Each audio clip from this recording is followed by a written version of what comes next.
Crystal, Dr. Crystal Heath. How are we doing today? I'm good. How are you? Fantastic.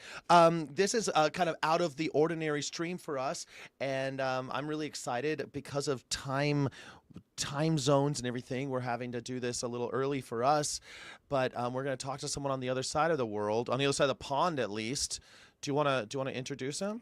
Yeah, Dr. Andrew Knight, a hero of mine, has long fought for animal welfare.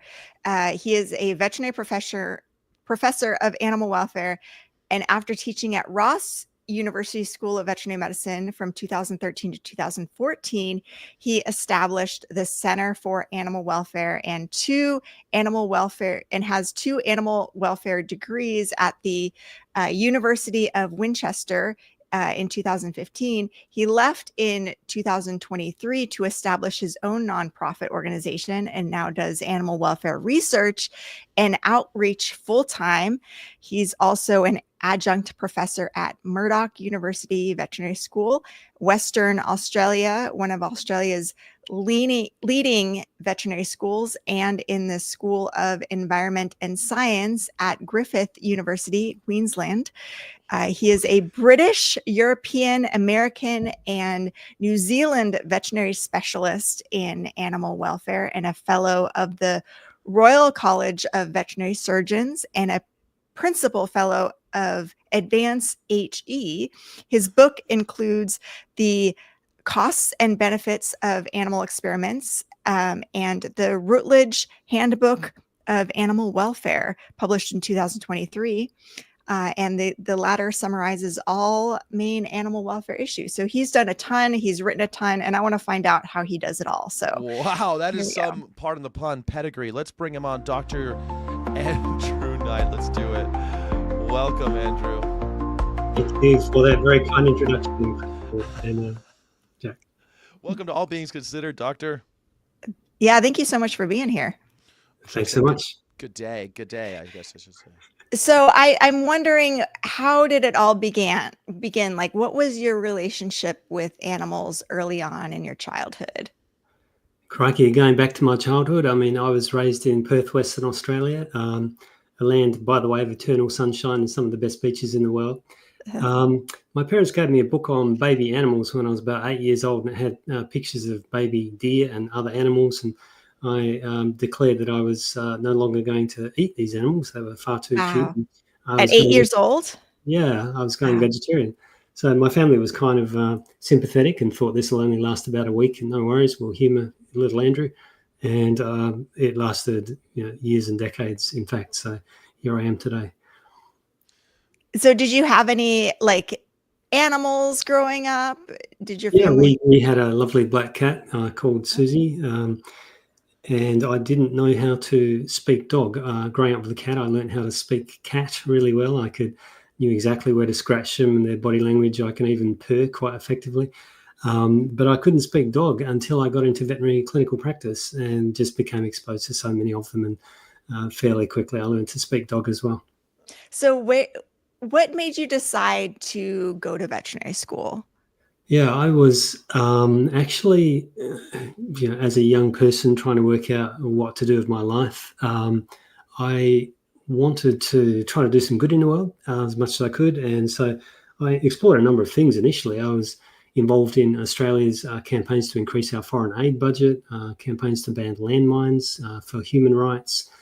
And I pretty quickly realized that millions and billions more animals are being severely impacted by people than humans abusing one another, even though the difference in capacity to suffer wasn't billions of times less.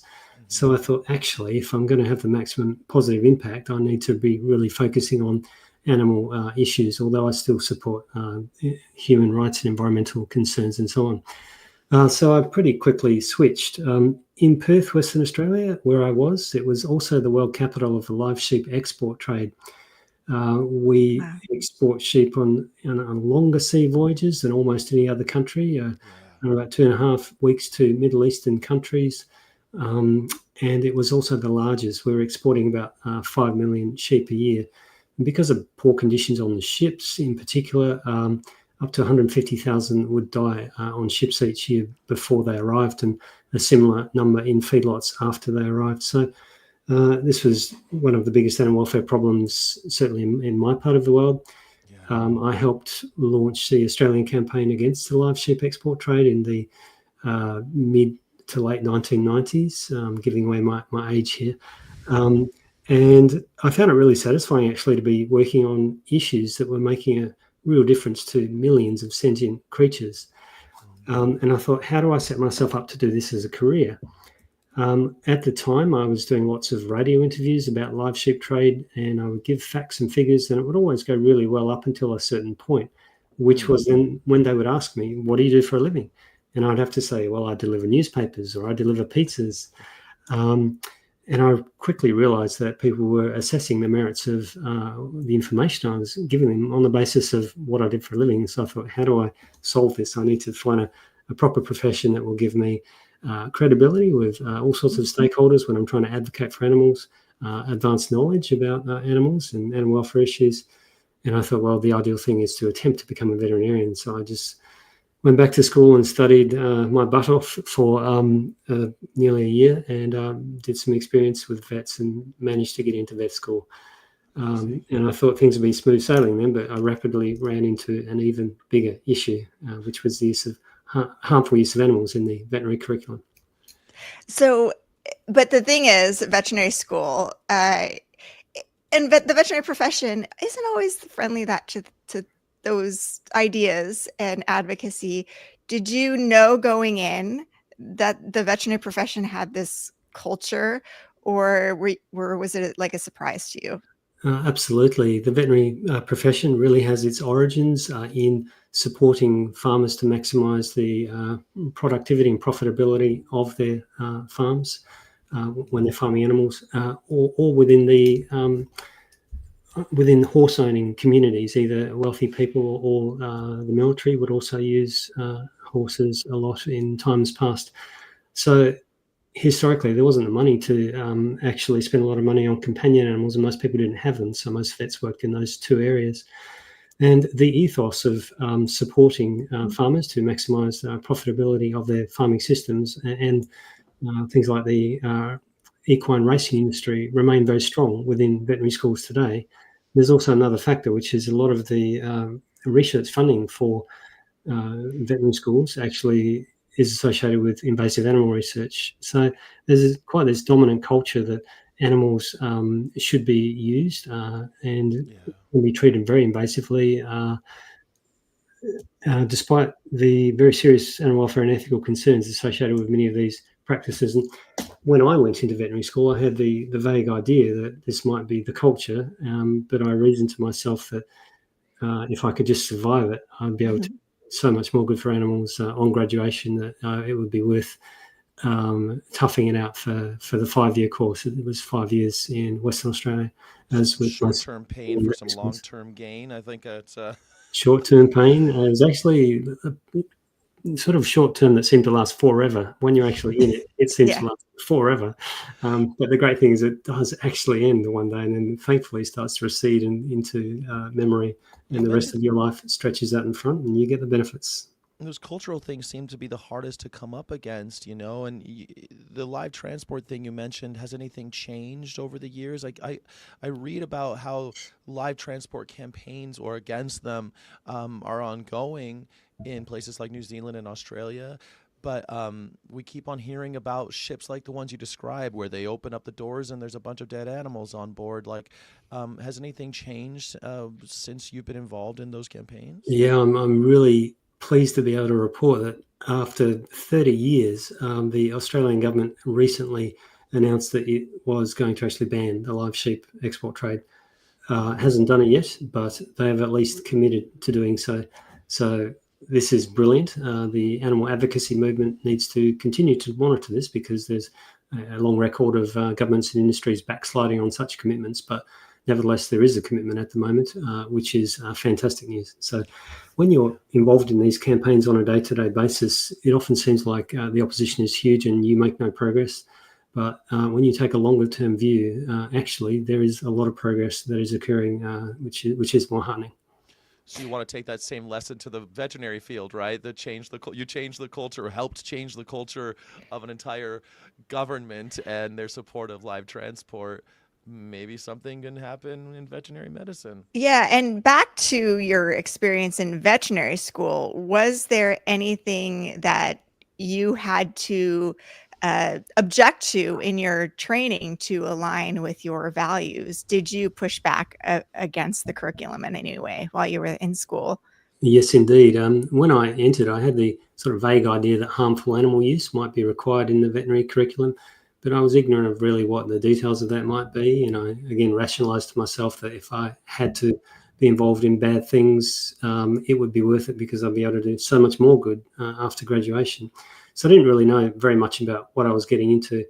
I found that there was sort of there was mass killing of animals to source body parts in the first year introductory biology and second year anatomy courses. There would be things like rats, snails, earthworms, body parts from all sorts of animals. And for reasons that were never made clear, there was this odd obsession with lampreys.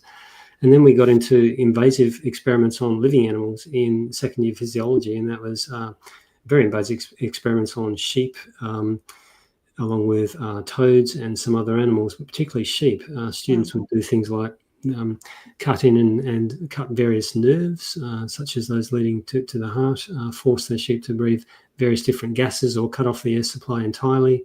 And at the end, kill any sheep that were still alive via an anaesthetic overdose, in order to demonstrate principles that have been well established for decades. And then in the surgical part of the course, animals were essentially used as disposable teaching models to practice surgery on.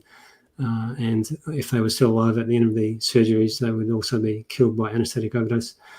So most students entered the course, I think, because they really cared about animals and wanted to do good for them and not to harm them.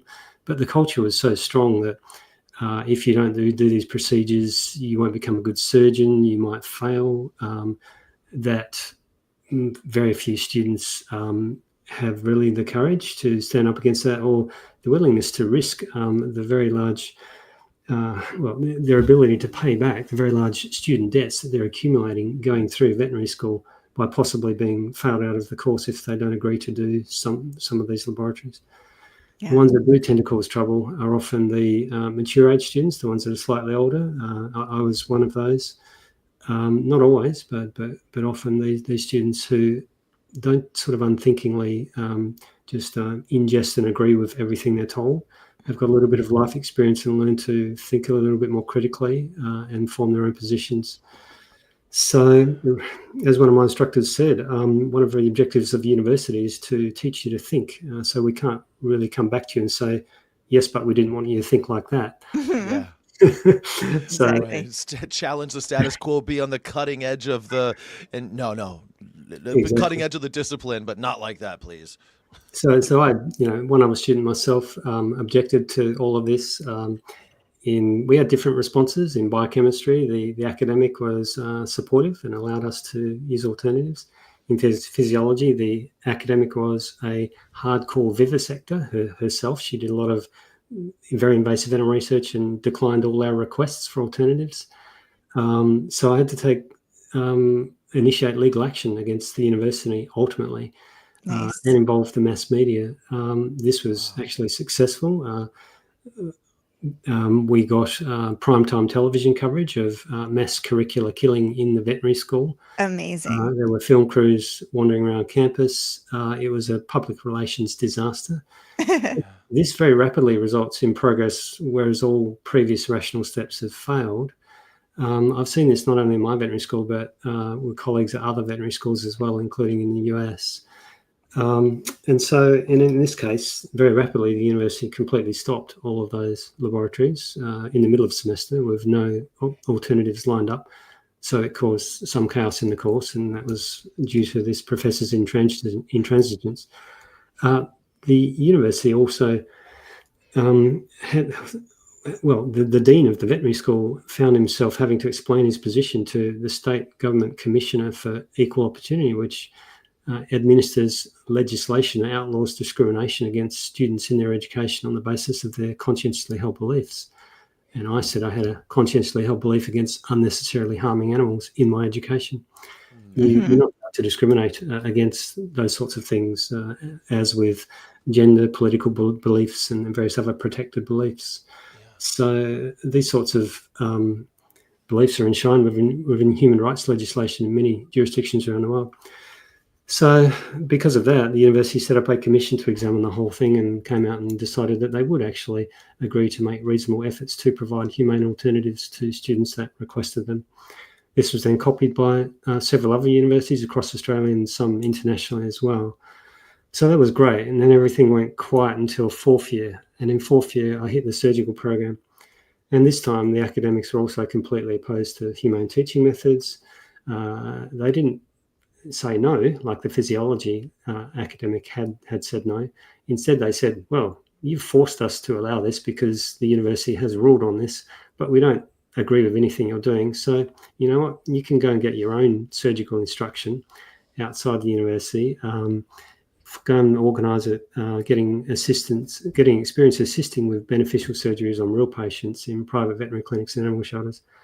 Find some animals, bring them back to the university and sterilise them, dogs and cats, so they can't reproduce and produce more puppies and kittens. Do it to our high standards, and if you can't achieve that, we'll fail you. So although we're being paid to teach you, we won't teach you, but we will fail you if you can't do it.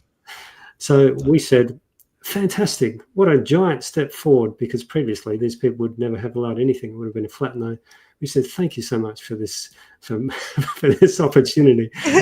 When I was a student myself, set ourselves to the task of organising our own surgical instruction. We went externally, found private veterinary clinics and animal shelters, ended up getting 5 times the amount of surgical experience that our classmates got. Yeah. Finding homeless dogs and cats, brought them back to the university, did surgery, did absolutely fine, and ended up having much more confidence and competence with surgery when we graduated than our classmates that had gone through the conventional program. How many were you? I mean, you had this crew of other 2. vet students that 2. 2. When you say we, it sounds like I'm Myself imagining and one other person. 2, an army of 2. Okay, great. Yeah. Sometimes That's it all just you takes one other person to like be on your side. That's And true. Because we got so much extra experience, the vet school actually decided to make the animal shelter sterilisation program mainstreamed into the curriculum, so all students could benefit from this later on. So there you go. Yeah. Yeah, that was vet school. It wasn't quite. I almost failed in the process, but we made it because I spent more time organising alternatives than actually studying because I had to. Yeah, but despite all the time you had to spend, organizing these alternatives, you also got so much more surgery experience than your classmates did. I mean, that's how I learned in veterinary school. I didn't participate in any unethical labs that involved animal killing, and I volunteered at the animal shelter. And I now the most majority of my job is surgery, and I love it. And we just got accepted our paper into the Journal of Veterinary Medical Education, where we got public records of all of the US veterinary schools and how many animals they kill in each school. And so that will be published hopefully shortly. And I can't wait until that's done. Because we've spent, I think, 3 years working on this paper and getting all the data and everything. But it's still very, very common in US veterinary schools, unfortunately. It's fantastic news. There's been no good information on that for many years, so I'm really pleased to hear that that's coming. And as you say, there's still so much harmful animal use. The rate of progress is glacial. There is progress, but it's so slow. It's crazy. I mean, speaking to veterinarians who fought this 30 years ago in their vet schools, and the fact that vet schools still are doing these unethical labs is really frustrating. But I predict in 5 years it's going to be done. We're no longer going to be killing animals in veterinary school training. That's my goal, my timeline for change, but we'll see what happens. But once you graduated veterinary school, what did you do after that? Did you ever work as a general practice veterinarian or anything like that? So I went to the United Kingdom and practiced veterinary medicine mostly around London for nearly a decade, just in small animal veterinary practice. And as I started off, having almost failed the veterinary course because I had to spend more time campaigning for alternatives and studying.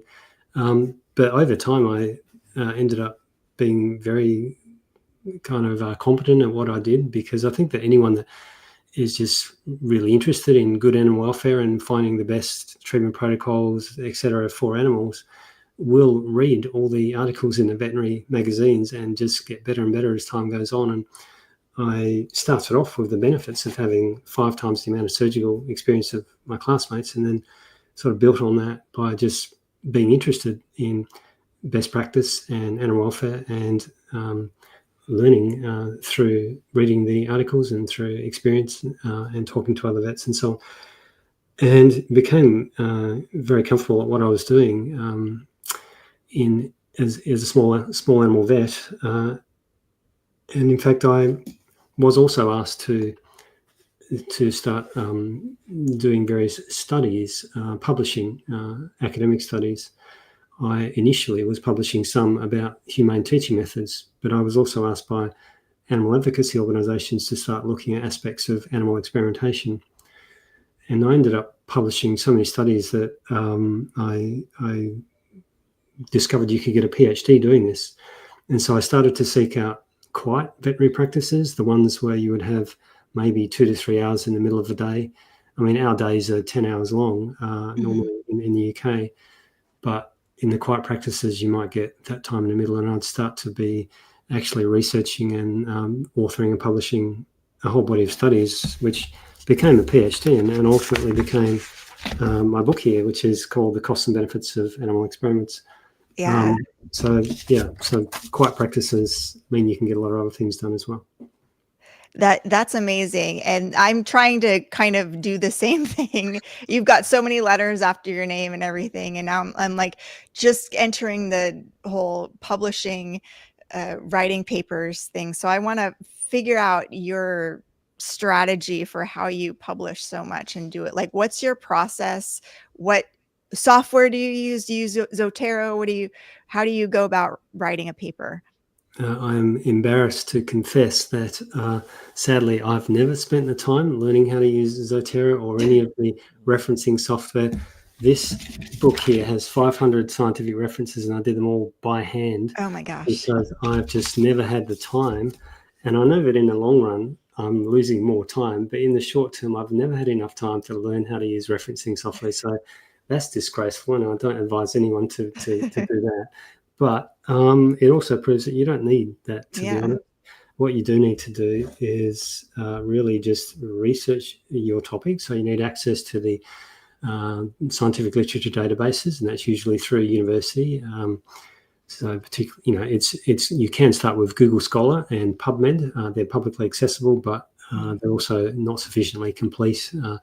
And when you put in your methodology, I use Google Scholar, reviewers will generally critique that and say that's not acceptable. So you do need to have access to good libraries where you have access to the literature. You basically research your topic, find all the literature you need, and the next important, crucial learning point is you don't actually read it. What you do is you skim it, because you never have the time to actually read that insane body of information. You would need to be stuck in the Australian desert for 50 years with a desk to have a chance to read the amount that I generally retrieve. What you do is you skim for the points that are relevant and necessary for your topic, and you then start to write. People often have things like writer's block. They worry about creating spreadsheets and putting all the bits of text in appropriate cells and things like that. Don't. Just throw down a draft and then start to build on it. And you'll start to flesh it out, and it'll get more and more big and complex, and there'll be subsections, and it will just naturally grow. It's not that hard. If I can, anyone can. I just published my 50th peer-reviewed academic study, and believe me, it's easier than you might think. Amazing. On the 50th time, anything's easier than you might think. I also have fabulous colleagues nowadays. I publish nearly 10 pieces a year, but I also work with half a dozen really talented colleagues who do the bulk of the work, and I might sort of guide them or set them topics and things like that, or even contract with them and be, assist as sort of a final author, but not as the primary person there. So the bulk of the writing, though, you've got to use some software like Google Docs, like, or are you using Microsoft Word, or like I do not use this pen and paper. Yeah. I do use Microsoft Word. What's important, Okay. by the way, is a really big display, a monitor. So because you're often opening up PDFs, which are 2 pages at a time, and you've also got a Word doc open, or you're looking at multiple Word pages and an Excel spreadsheet. So you need a big screen, and that's one thing. I travel a lot now, so I've been deliberately getting laptops the biggest display as possible. Really just Microsoft Word. If you are doing collaborative projects with others, things like Google Documents can be really helpful. Yeah. That's pretty much it. This is not rocket science. This is kind of all you need, and just to be an organized person. Yeah. The crucial thing is actually not making the mistake of thinking you need to read everything. Nowadays, AI models are becoming increasingly important and really interesting for writing.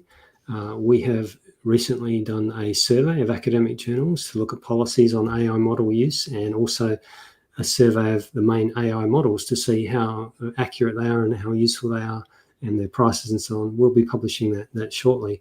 But essentially, academic journals normally do allow the use of AI models, providing that you clearly state that in your methodology, you describe what it was used for, you include in the appendices or supplementary materials the exact prompts that you used, and you acknowledge the use of it.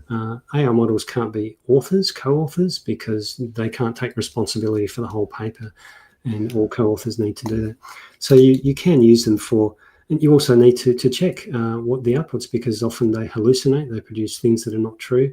So authors need to be responsible for the accuracy of every word in the manuscript. So you do need to check everything, and you do need to potentially, the writing needs to be your own as well. You can use the AI models to help you do research, still needing to check everything they find, but the writing does need to be your own.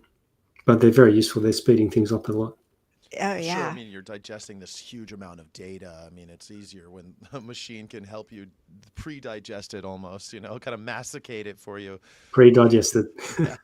Um, we ran into a lot of hostility from one reviewer regarding our paper, like especially the use of language. Like we wanted to use the word kill, and they didn't like that, and they wanted us to use euthanize, and we didn't want to refer to animals as it, and they didn't like that too. Have you run into any of those issues?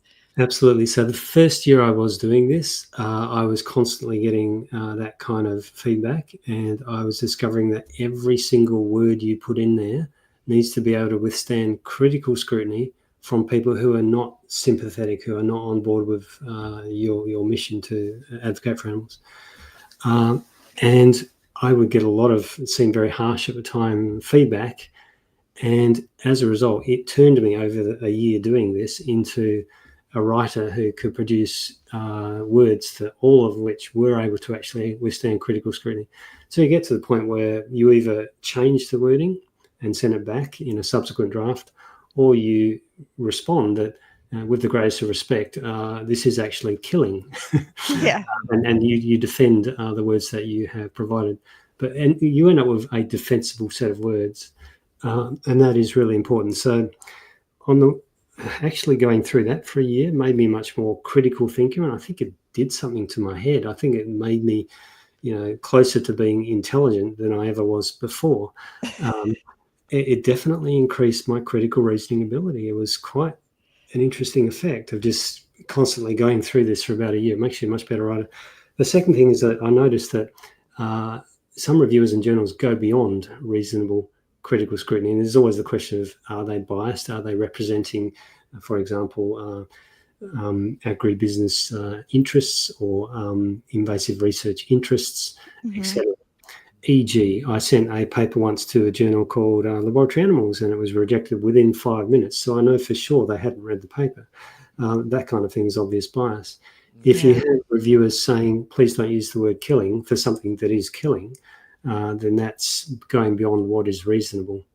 If you've used the word, this is abuse of animals, or they might well, ask if basically they don't like anything that suggests tone, or that you have a prior agenda, any kind of conscious or unconscious bias in your language. Mm-hmm. It's reasonable for those things to come out, but it's not reasonable to have to change language which is correct in a strict sense. If you can say this is actually killing, well, by any reasonable definition of the word abuse, this is abuse, then if they still won't accept that, then they're the ones with the bias, not you. And unfortunately, bias appears to be strongest in this way with veterinary journals, I've found, and laboratory animal science journals as well. There are other very good journals. The ones There that are hold other the very power use euphemism and have the pushback on these things. You can, and it will be a lovely study to do to document the types of biases that occur across the different journals. And I'm sure I've never had time to do that, and I'm sure I never will, but the topic is ripe for anyone that wants to research and publish on that. Oh yeah, that would be really fun to do. Like, what could we do? Like, looking for certain the use of like the word euthanize when they're referring to something that isn't just the ending of the life of somebody who is suffering. Like when it's referring to depopulation, or when it's referring to the killing of an animal after an experiment when they could have gone on living or have been adopted out or something like that. Yeah. Absolutely. I mean, euthanasia is one of the most commonly misused Yes. It's used to whitewash or ethics wash, practices that are clearly not ethical. And by definition, it's you plus thanatos. And so it's good plus death. And it means not only humane technique, but also in the animal's best interests. And so, people often use euthanasia when they should be referring to humane killing. Hopefully it's humane, but it's certainly not in the best interest of the animal. So it's not true euthanasia. It's being misused to whitewash unethical practices. So that's something that, as a reviewer, and I do a lot of reviewing nowadays, I do insist that authors use correct terms when I see this word being misused. Yeah, that's really interesting. I mean, you could just take one journal, right, Crystal? One journal could be, that would be enough. You wouldn't have to go JAVMA, Journal of the AVMA would be a good one to scrutinize. Well, that really is like banging your head against a brick wall trying to publish in veterinary or laboratory animal science journals. You can succeed, but you have to, jump over hoops that are much, much higher than they ought to be. If you want to simply publish in good journals without all this unreasonable extra opposition, then there are plenty of other journals, and they're the ones that I choose all the time. I never bother actually with veterinary or laboratory animal science journals because of this problem. Well, I guess I beat you then here, since we've got one in the Journal of the Veterinary Medical Education coming out. So, well, yeah. Well done. That is fantastic. Breaking that wall. I did publish a non-controversial one in that on the distance learning master's course we established in animal welfare and teaching methods. But you're right. If you're publishing something controversial, which this is, in that journal, then you've done extremely well. And I shudder to think how long and how difficult that process must have been for you. So what journals do you like to publish in? Okay. I produce a high volume of outputs, and I want my outputs quickly to be able to support animal advocacy campaigns. So I want like journals that are very fast. They'll either publish quickly or they will reject quickly, meaning you can move on to the next option. I also want journals with a reasonable acceptance rate. So I choose, and also it must be open access or have an open access option. So it's freely available on the internet for all readers. The authors have to pay a significant fee, but at least it's available then much more widely. So there's two groups of journals that I commonly use. One is the Frontiers journals, such as Frontiers in Veterinary Science, Frontiers in Sustainable Food Systems. The other is the publishing house MDPI. They have many journals. One of those is called Animals. That's probably the leading animal welfare journal, and it covers all sorts of animal issues, broadly speaking, not just animal welfare. Another thing I look for is journals that are indexed in major scientific literature databases. So after journals have been around for at least a couple of years, they build up a track record. They might be accepted to be included in Web of Science or Scopus. These are the two big life and health sciences databases that I routinely use. When there are papers published about which databases you should use to adhere to best practice if you're doing a literature search, and they describe the use of databases such as Web of Science and Scopus to be best practice. So I won't publish in journals normally that are not indexed in these two databases and that are fast and that have a reasonable chance of success. And the journals I pick normally have about a 50% acceptance rate or a 40% acceptance rate and so on. We write our papers very carefully. I've got a lot of experience nowadays. So we normally do succeed. It is important to make sure that every statement you put in there will stand up to critical scrutiny. And also the communication needs to be very good. It needs to be very well written, clear, well structured, and so on. If you do those things, you would normally succeed. And if you don't, because a review is being very unreasonable, you can make that point to the editor. They might appoint an additional reviewer. If they get two that aren't happy with the paper and one that isn't, they have sufficient justification to publish it. If you are very unlucky and you just can't get anywhere, and I've had all sorts of weird things happen. I've had journals lose my paper. Journals say they can't find reviewers when I point out that there's a bunch that are available, and all sorts of other bad things go on. Ultimately, you can submit somewhere else. I also publish a lot in the PLOS one, which is one of the world's leading open access general scientific journals. They're fantastic. They've got a really big reach, but they're quite a bit longer than just a few weeks with Frontiers and MDPR. They're more like 6 months, 3 to 6 months. So like that is to be borne in mind. There's so much time that you're having to dedicate towards the follow-up. How are you, as every writer, everyone seems to have a routine, right? I wake up, I write every morning before I do anything. But how are you? But then it's always, what do you do after that? Like there's all these famous writers that'll write for 4 hours and edit for 4 hours. But it seems like you're writing, editing, and then following up with this power structure, this hierarchy that you've got to navigate, this Kafka-esque bureau of just doors and hallways that you're navigating. How are you dividing up your time? Do you have a ritual where you're you just you're going to do this for 3 hours, you're going to navigate the bureaucracy? Like, what are we talking about here? You're right, it can seem Kafka-esque. And I don't have the luxury of having like 4 hours here, 4 hours there, and that sounds amazing to have a steady routine. Instead, I operate in a semi-permanent state of crisis, unfortunately. And just before coming on this podcast, I was desperately editing some text, and I'll carry on afterwards as well for another forthcoming publication. Unfortunately, this is why I've never learned to use referencing software. I'm always just so busy dealing with whatever is the most important thing at the time. And nowadays I travel a lot as well. So I have a laptop with the biggest screen I can get. And anyway, how do you deal with it? I mean, one thing that has helped is just the experience. I'm in the beginning, it can take a lot of time dealing with the submission process, referencing articles, knowing how to do initial query letters, how to respond to reviewers and editors. That's critically important. Nowadays, thankfully, I've actually got a lot of experience, so it just really helps speed things up. E.g., the standard process with PLOS 1 will take you first time through a couple of hours to actually compile all the documents. You have to put it into journal format. It typically will generate for you a sort of double-spaced document, which is line numbered, and it's 200 pages long, the PDF. And this is what goes to the reviewers. It'll be your manuscript, all your tables and figures. There might be a lot of those. Reference lists, all double-spaced. The initial query letter, other information.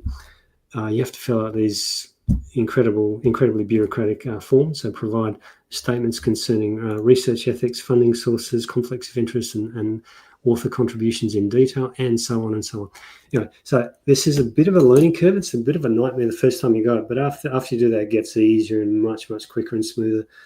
And Put in the if you, reps. I mean, that's what it is, right? We talk, this is like Malcolm Gladwell, right? You do something 10,000 hours and you just get better at it. Just keep going, keep banging your head against that wall, I guess.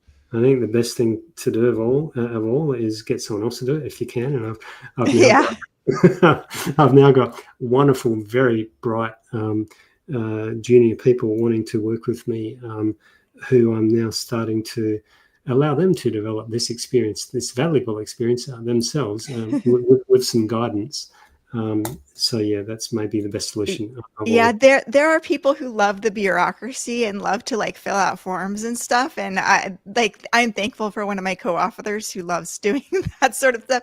I cannot. I am good at like finding sources and like look at this and like writing stuff. I cannot deal with bureaucracy and filling out forms. Yeah. I'm dealing with +1 right now too at the moment for another paper that I'm working on. And that's when I'm going to have to hand off to somebody else because I literally cannot deal with them. But yeah, so we spoke at the AVA summit, and you were like very kind of against recommending the veterinary profession to people, and I'm out here trying to get more people to go to vet school because I want more people who are like aligned with us, and I've carved out a pretty fun career for myself, and I really love spaying and neutering and doing what I'm doing, and I have this flexibility. So what is your advice to somebody who's young and who wants to go and help animals? What should they do as a career? Is there any circumstance in which you'd recommend veterinary medicine, or are you like, no, this is not the way? Yeah. Look, we're all here on the planet for a certain period of time. We all have this same question of what do we do with our time and our lives? The best answer I've ever been able to find is try and be the best version of yourself that you can be. Try and do the most good. Try and do the least harm. What does that mean? It means probably if you've got a range of issues you could work on, think about effective altruism principles, thinking about what's going to affect the biggest numbers of animals or people, what is most amenable to change, what is the most neglected so other people aren't working on it, and what's a good match to your personal skill set and opportunities. If you're trying to help animals, and I would argue that that's the most important thing, is many more people working for human rights, and I continue to support all that, and I was such a person, and that's all great, but animals are much more neglected, and there are many more of them that are suffering. If you want to help animals, you could become a veterinary advocate, like myself and like yourself. In that case, it is possible to have a fabulous career. Nowadays, for the first time, I'm really loving my job. As a vet in small animal practice, I had the normal challenges of insane workloads, insufficient time to be able to spend with animals, insufficient budgets, drugs, equipment to do what is necessary for them, which is all very stressful. When your sole mission is to want to help them as much as they need, actually. So those are the limitations that are very common in small animal practice in the United Kingdom. And we have an interesting system whereby we select so-called, very bright people, maybe the brightest and the best, and they all go into this system, and the results are so commonly stress, burnout, compassion fatigue, suicide rates 4 times the general public, and basically high rates of mental health problems. Is this because of the people? I don't think so. We are selecting some of the most capable people in society. This is because of the system. So there's something seriously wrong with normal veterinary practice. When I did it, it felt like modern slavery because I was working so hard. And I mean, the days were 12 hours long. I had to commute as a locum vet, a per diem vet, to practices, do a 10-hour shift there, maybe with a break in the middle, and then an hour back. So that's exhausting.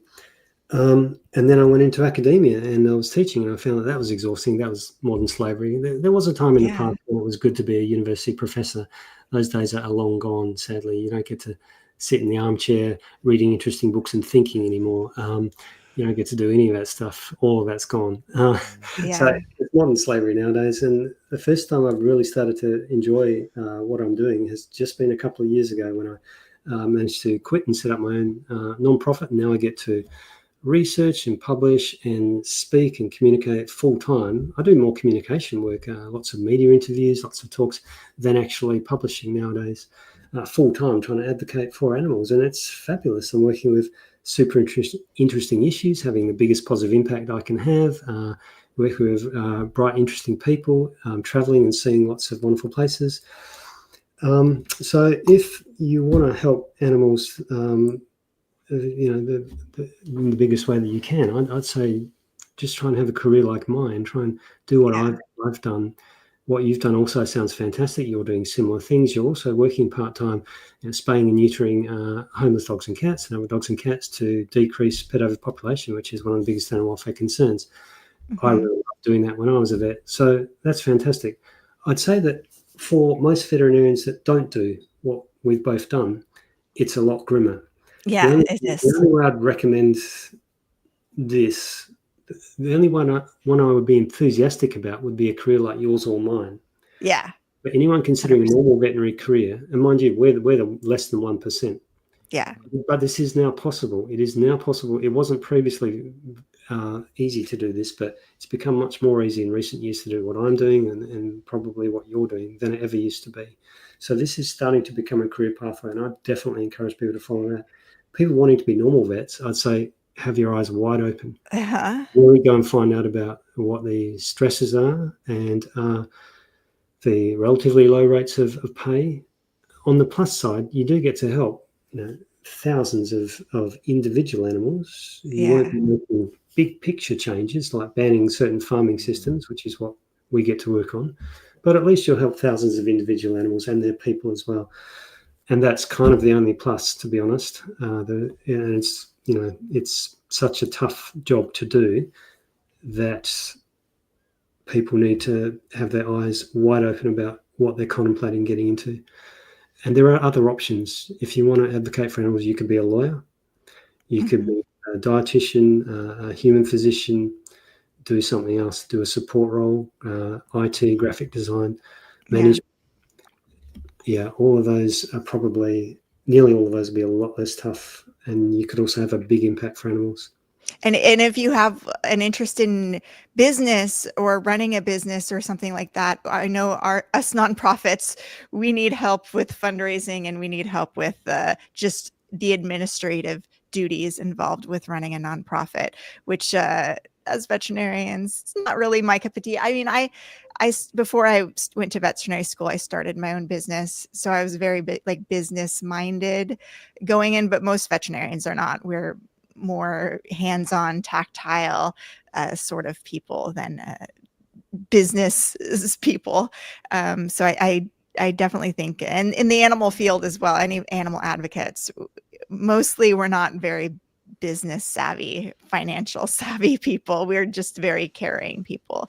But we need those people who can do the financial part of things and the administrative and the HR part of stuff for sure.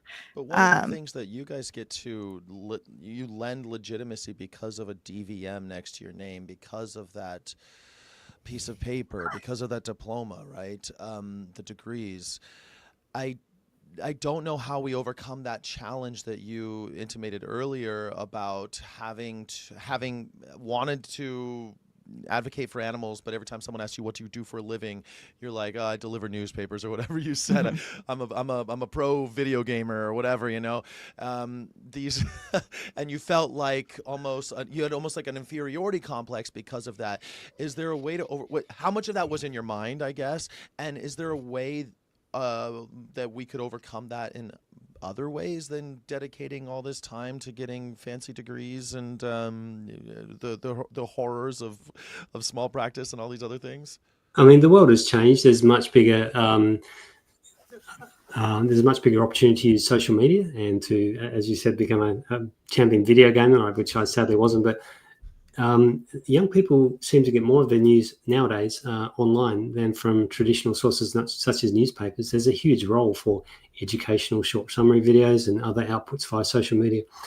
For those communication channels, it's probably not necessary, although it's always preferable to have advanced degrees. If you're communicating to other audiences, such as governmental stakeholders, industry stakeholders, policy bodies such as veterinary associations, pet care associations, then you're not going to be taken seriously, unfortunately, if you don't have either advanced degrees, a veterinary degree, a PhD, or some kind of track record, e.g. publishing a series of well-regarded expert reports. And I think whether it's worth getting those advanced degrees depends on the role you want to take. If you want to be a front person actually doing the communication to these stakeholder groups, and you're at an early stage in your life where you'll have decades to benefit from all that time and work of putting in a few years investment in the beginning, then I'd say it's worth it. If you are not so fussed about doing that communication, if you're not so much of an outgoing person, if you, for example, are more of a bookworm, you like to do the research and the writing, but you're not so comfortable in communicating, then maybe that person doesn't need to be you. Maybe you could be a research assistant. Yeah. If you love organising things, maybe you should be the manager. Not all these roles require those sorts of degrees. And if you're not at an early stage in your career, the benefit is going to be less of putting all the time and financial investment into getting those. But if you are a young person looking, interested in doing that communication, supporting the campaigns with advanced qualifications, then there is a pathway to follow. You could get a veterinary degree, and then if you wanted additional postgrad qualifications, become an animal welfare specialist. You could seek university affiliations, such as I've done. You could also not pursue the veterinary pathway and simply pursue a PhD, either in a formal structured way or externally on your own with guidance, and you would need to enroll with the university at some point. The latter is the pathway that I've followed. I've done two of these now, one on vegan pet food and one on animal experimentation and alternatives and educational animal use. And I'm very happy to guide any others that are interested in getting those sorts of advanced qualifications.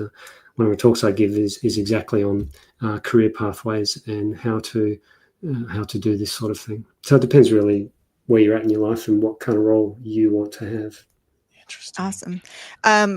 A lot of us get really burnt out kind of thinking about and writing about the horrors of what we do to animals, and how do you stay mentally healthy in dealing with all this? Do you meditate, work out? Like what's your routine to staying healthy and dealing with all of this? You're right. It's a huge issue because the most compassionate people, students, veterinarians are likely to be the ones that are drawn into trying to make a difference for animals in all these terrible circumstances that we work on as animal advocates, but also going to be most deeply affected by it. So, how do you deal with that? Are you going to be constantly upset and end up suffering from things called compassion fatigue or burnout, have mental health problems and so on? The way to deal with this, really, a couple of things. One is there's a bit of clinical detachment that I seem to have accumulated. I am regularly sent horrifying videos, undercover videos of animals being abused in slaughterhouses, farms, laboratories by organisations, animal advocacy groups, every few weeks, and asked to give statements on those. And I'll very clinically run through it quickly and document the animal welfare abuses. And I'm not very much affected by that. So just by sheer exposure over time, I've become somewhat clinically detached. Mm-hmm. And there's a right balance, I think, between not caring at all and perhaps losing your compassion and ethics, and caring too much and becoming ultimately unable to function because you're so affected by what you're seeing. In the middle is a sweet spot where you care enough to be motivated to do what you do, but not enough that it impedes your functioning. So that's really important. It's the same with vets or doctors in clinical practice dealing with emergencies and other situations. And the second thing is maintaining your own health and well-being. We all need to, I think, try and carve out a little time on virtually a daily basis to do a couple of things. One is get some exercise and look after your body. Otherwise, all these hours at the desk are going to turn you into a blob once you're past you're about the age of 30. Secondly, and it'll make you feel better mentally too. Secondly, try and have some fun. Try and have a little bit of time every day really, even if it's just read a book chapter. And, hopefully more than that, quite often where you're doing something that's really enjoyable. So for me, it's salsa dancing. I've gotten up to level 5 now at salsa. It's like a level, I'm not going to say level 5 black belt, but it's something. Yeah. We're going to see you on Dancing with the Stars here soon. That's going to I'll be. tell you what, when you're doing this, you cannot think about work or the details. You can't do anything other than focus on what's happening. It gives your mind a complete break. You do something that is fun, you enjoy it, and takes your mind off work. Gives your batteries a chance to recharge, your mind a chance to have a break. So find something fun, do it often, and it'll help you not to burn out. And exercise too. It gets you away from the desk, so you don't get that sedentary situation. I'm at a standing desk all day, and I think I'm doing myself a little help, but I forget to go for walks. I forget to leave the house. I thought you're in a battery chicken farm or something. I am also in a battery.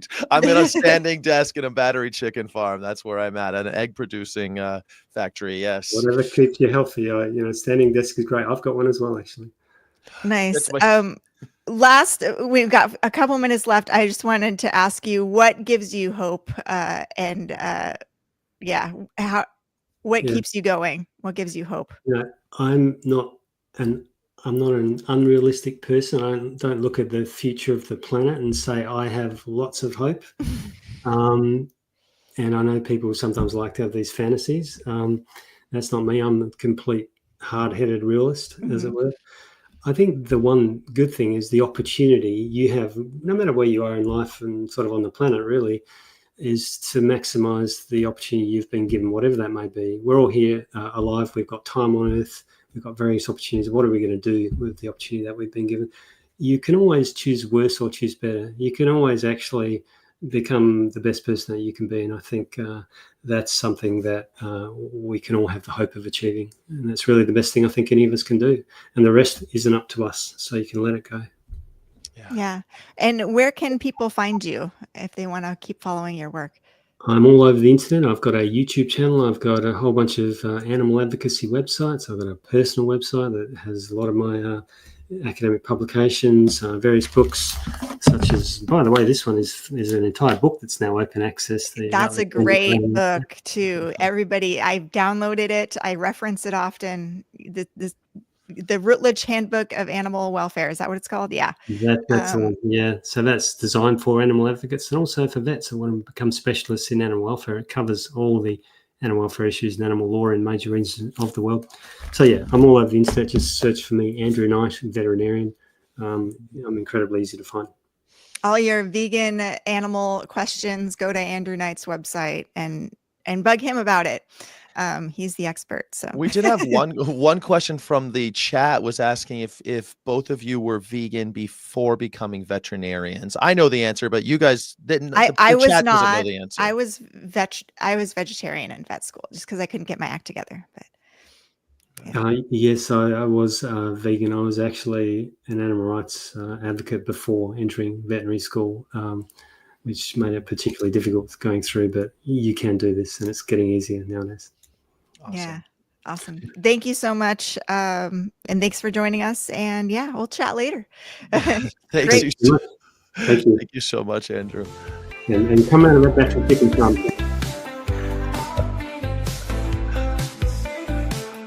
Awesome.